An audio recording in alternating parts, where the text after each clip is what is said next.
Hi, ನಾನು ಮಹೇಶ. ಪ್ರಿಯ ಓದುಗರೆಲ್ಲರಿಗೂ ನನ್ನ ನಮಸ್ಕಾರ. ಹೇಗಿದ್ದೀರಾ ಎಲ್ಲರೂ? ಈ ಕಥೆ ನಿಜವಾಗಿ ನಡೆದದ್ದು ಸುಮಾರು 1 ವರ್ಷದ ಕೆಳಗೆ. ಅಂದರೆ ನಾನು ಕೆಲಸಕ್ಕೆ ಅಂತ ಬೆಂಗಳೂರಿಗೆ ಹೋದಾಗ ಬೆಂಗಳೂರಿನಲ್ಲಿ ಕೆಲ್ಸ ಅಂತ ಬರೀ ದುಡಿಯೋದೇ ಆಯ್ತು. ಸ್ವಲ್ಪವೂ ನೆಮ್ಮದಿ ಇಲ್ಲ. ಗಂಡು ಜನ್ಮಕ್ಕೆ ಏನು ಬೇಕು ಹೇಳಿ? ಆಸೆ ಅಲ್ಲವೇ ಬೇರೆ. ಹೆಂಗಸರನ್ನು ಕಂಡರೆ ಬೆಂಗಳೂರಿನಲ್ಲಿ ಅಂತೂ ಹುಡುಗೀರು ಮೊಲೆ ಕಾಣೋತರ ಬಟ್ಟೆ ಹಾಕ್ತಾರೆ. ನಮ್ದು ಆಯಾ ತರ ಸನ್ನಿವೇಶ.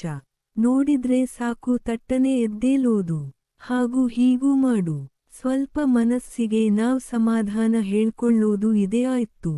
ನಾನು ಯೋಚ್ನೆ ಮಾಡದೆ ಹೇಗಾದ್ರೂ ಮಾಡಿ ಯಾರನ್ನಾದ್ರೂ ಮಾಡ್ಬೇಕು ಅಂತ ನನಗೆ ಆವಾಗ ನೆನಪು ಆಗಿದ್ದೆ ಮೆಜೆಸ್ಟಿಕ್ನಲ್ಲಿ ಅಂತೂ ಒಬ್ಬರಿಗಿಂತ ಒಬ್ಬರು ಸುಂದರಿಯರು. ಕೆಲವು ಜನ ಒಳ್ಳೆವ್ರು ಇದ್ರೆ ಇನ್ನು ಕೆಲವು ಜನ ಮೋಸ ಮಾಡೋರು ಇದಾರೆ. ಫ್ಲೈ ಓವರ್ ಮೇಲೆ ಅಂತೂ ಎಲ್ಲ ಬರೀ ಟ್ರಾನ್ಸ್ಜೆಂಡರ್ಗಳೇ. ಅದ್ಕೆ ನಾನು ಮೆಜೆಸ್ಟಿಕ್ ಬಸ್ ಸ್ಟಾಪ್ ಹತ್ರ ಯಾರಾದ್ರೂ ಸಿಗ್ತಾರೆ ಅಂತ ಮಾಸ್ಕ್ ಹಾಕೊಂಡು ಕೂತ್ಕೊಂಡ ಇದ್ದೆ. ನಾನು ನೋಡ್ತಾ ಇದ್ದೆ ಯಾರಾದ್ರೂ ಚೆನ್ನಾಗಿರೋ ಒಳ್ಳೆ ದಪ್ಪ ಎದೆ ಇರೋಳು ಸಿಕ್ಕಿದ್ರೆ ನೋಡಬೇಕು ಅಂತ. ಆಯಾ ತರ ಯಾರೂ ಕಾಣ್ತಾ ಇರಲಿಲ್ಲ. ನನಗೂ ಅದು ಫಸ್ಟು ಟೈಮ್ ಅಲ್ವಾ, ಸ್ವಲ್ಪ ಭಯ ಇತ್ತು.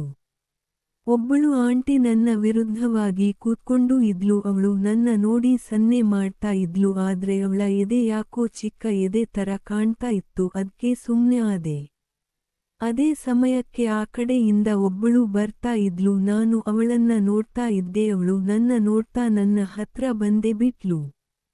ಏನ್ ಮಗ ಬರ್ತೀಯ ಅಂದ್ಲು. ಅಂದೆ. ರೇಟ್ ಕೇಳಲೇ ಇಲ್ಲ. ಅವಳು ಅಲ್ಲೇ ಸಿಗ್ನಲ್ ಹತ್ರ ಕರ್ಕೊಂಡ್ ಹೋದ್ಲು. ನನಗೆ ವಿಡಿಯೋ ನೋಡಿ ಏ ತರ ಮಾಡ್ಬೇಕು ಆಯಾ ತರ ಮಾಡ್ಬೇಕು ಅಂತ ಆಸೆ. ಆಮೇಲೆ ಅಲ್ಲಿ ಹೋದ ಮೇಲೆ ರೇಟ್ ಕೇಳಿದೆ. 1500 ಅಂದ್ಲು. ಏನ್ ಮಾಡೋದು, ಫಸ್ಟ್ ಟೈಮ್ ಅಲ್ವಾ, ಸುಮ್ನೆ ಒಪ್ಕೊಂಡೆ. ಅವಳು ರೂಮ್ ಬಾಯ್ ಹತ್ರ ಹೆಲ್ಮೆಟ್ ತರಲು ಹೇಳಿದ್ಲು. ಅವನು ಕೊಟ್ಟ. ನಾನ್ ಅವಳಿಗೆ ಹೇಳ್ದೆ ಫಸ್ಟ್ ಟೈಮ್ ಅಂತ. ಅವಳು ಈ ಡೆವ ಎಲ್ಲ ಬೇಡ ಅಂದ್ಲು. ನಾನು ಪ್ರಾಮಿಸ್ ಅಂದೆ. ಹಾಗಾದ್ರೆ ಓಕೆ ಅಂದ್ಲು. ಅದೇನೋ ಒಂದೇ ಶಾಟ್ ಅಂತೆ, ಒಂದ್ಸಾರಿ ಔಟ್ ಆದ್ರೆ ಮುಗೀತು ಅಂತ ಹೇಳಿದ್ಲು. ಅವಳು ಬರೀ ಚಡ್ಡಿ ಬಿಚ್ಚಿದಳು. ನಾನು ಎಲ್ಲ ಬಿಚ್ಚಿ ಅಂದೆ. ಈಸ್ಟ್ ಮಾತ್ರ ಅಂದ್ಲು. ನಾನು ಪ್ಯಾಂಟ್ ಕಿತ್ತು ಬಿಸಾಕಿದೆ. ಮೊದ್ಲೇ ರಾಡ್ ಬೇರೆ ಒದ್ದಾಡ್ತಾ ಇತ್ತು. ಅವಳು ಅದ್ನ ಹಿಂದೆ ಮುಂದೆ ಮಾಡಿ ಹೆಲ್ಮೆಟ್ ಹಾಕಿದ್ಲು. ಬಾ ಅಂತ ಸೀರೆ ಮೇಲೆ ಎತ್ತಿ ಮಲಗಿದ್ಲು. ನಾನು ಒಂದು ಸಟ್ ಟೈಮ್ ತೂತ್ ನೋಡ್ತಾ ಇರೋದು. ತೂತ್ ಒಳಗೆ ಬೆರಳು ಹಾಕಿದೆ. ಅವಳು ಹಂಗೆಲ್ಲ ಮಾಡೋ ಹಾಗಿಲ್ಲ ಅಂದ್ಲು. ಆಮೇಲೆ ಅವಳ ಬಾಲ್ ಪ್ರೆಸ್ ಮಾಡ್ತಾ ಇದ್ದೆ. ಅವಳು ಬೇಗ ಮಾಡು ಎಲ್ಲ ಅಂದ್ರೆ ನಾನ್ ಹೋಗ್ತೀನಿ ನೋಡು ಅಂತ ಇದ್ಲು. ನಾನು ಸುಮ್ನೆ ಮಾಡೋಕೆ ಶುರು ಮಾಡಿದೆ. ಏನೋ ಒಂಥರ ವಿಚಿತ್ರ ಸ್ವರ್ಗ. ಆಮೇಲೆ ಔಟ್ ಆಗಿ ಅಲ್ಲೇ ಬಾತ್ರೂಮ್ ಹೋಗಿ ಕ್ಲೀನ್ ಮಾಡಿಕೊಂಡು ಬಂದೆ. ಹಾಗೆ ಸುಮ್ನೆ ನಂಬರ್ ಕೇಳ್ದೆ. ಕೊಡೋಲ್ಲ ಅಂದ್ಲು. ಅವಳು ತೊಂದ್ರೆ ಕೊಡಲಿಲ್ಲ. ಅದ್ಕೆ ಅವಳ ನನಗೆ ಇಷ್ಟ ಆದಳು. ಅದ್ಕೆ ನೆಕ್ಸ್ಟ್ ಟೈಮ್ ಬರಬೇಕು ಅಂತ ಇದ್ದೆ ಅಂದೆ. ಅವಳು ಕೊಟ್ಲು. ನೆಕ್ಸ್ಟ್ ಟೈಮ್ 1 ಗಂಟೆ ಟೈಮಿಂಗ್ ಮಾತಾಡಿದ್ದೆ. 2500ಕ್ಕೆ. ಅವಳಿಗೆ ನನ್ನ ಮೇಲೆ ಸ್ವಲ್ಪ ಭರವಸೆ ನಂಬಿಕೆ ಇತ್ತು ಅನ್ಸುತ್ತೆ. ಅವಳು ಒಳ್ಳೆ ಆರೋಗ್ಯವಾಗೇ ಇದ್ಲು. ಬೇರೆ ಅವರ ತರ ಮೇಕಪ್ ಅಲ್ಲೇ ಇರೋಳಲ್ಲ. ಈ ಸಾರಿ 1 ಗಂಟೆ ಟೈಮಿಂಗ್ ಇತ್ತು. ಏನ್ ಬೇಕಾದ್ರೂ ಮಾಡ್ಬಹುದಿತ್ತು. ಹಾಗೆ ಒಂದಿನ ರಜಾ ಇತ್ತು. ಅವಳಿಗೆ ಫೋನ್ ಮಾಡಿ ಬರ್ತೀನಿ ಅಂದೆ. ಅವಳು ಬಾ ಅಂದ್ಲು. ಮತ್ತೆ ಬೇರೆ ಲಾಡ್ಜ್ಗೆ ಹೋದ್ವಿ. ಈ ಸರಿ ನಾನು ಫುಲ್ ಬಟ್ಟೆ ಬಿಚ್ಚಿದೆ. ಅವಳು ಬಟ್ಟೆ ಎಲ್ಲ ಬಿಚ್ಚಿದಳು. ನಾನು ಬಟ್ಟೆ ಬಿಚ್ಚುವುದನ್ನೇ ನೋಡ್ತಾ ಇದ್ದೆ. ಬ್ಲೌಸ್ ಬಿಚ್ಚಿದಳು.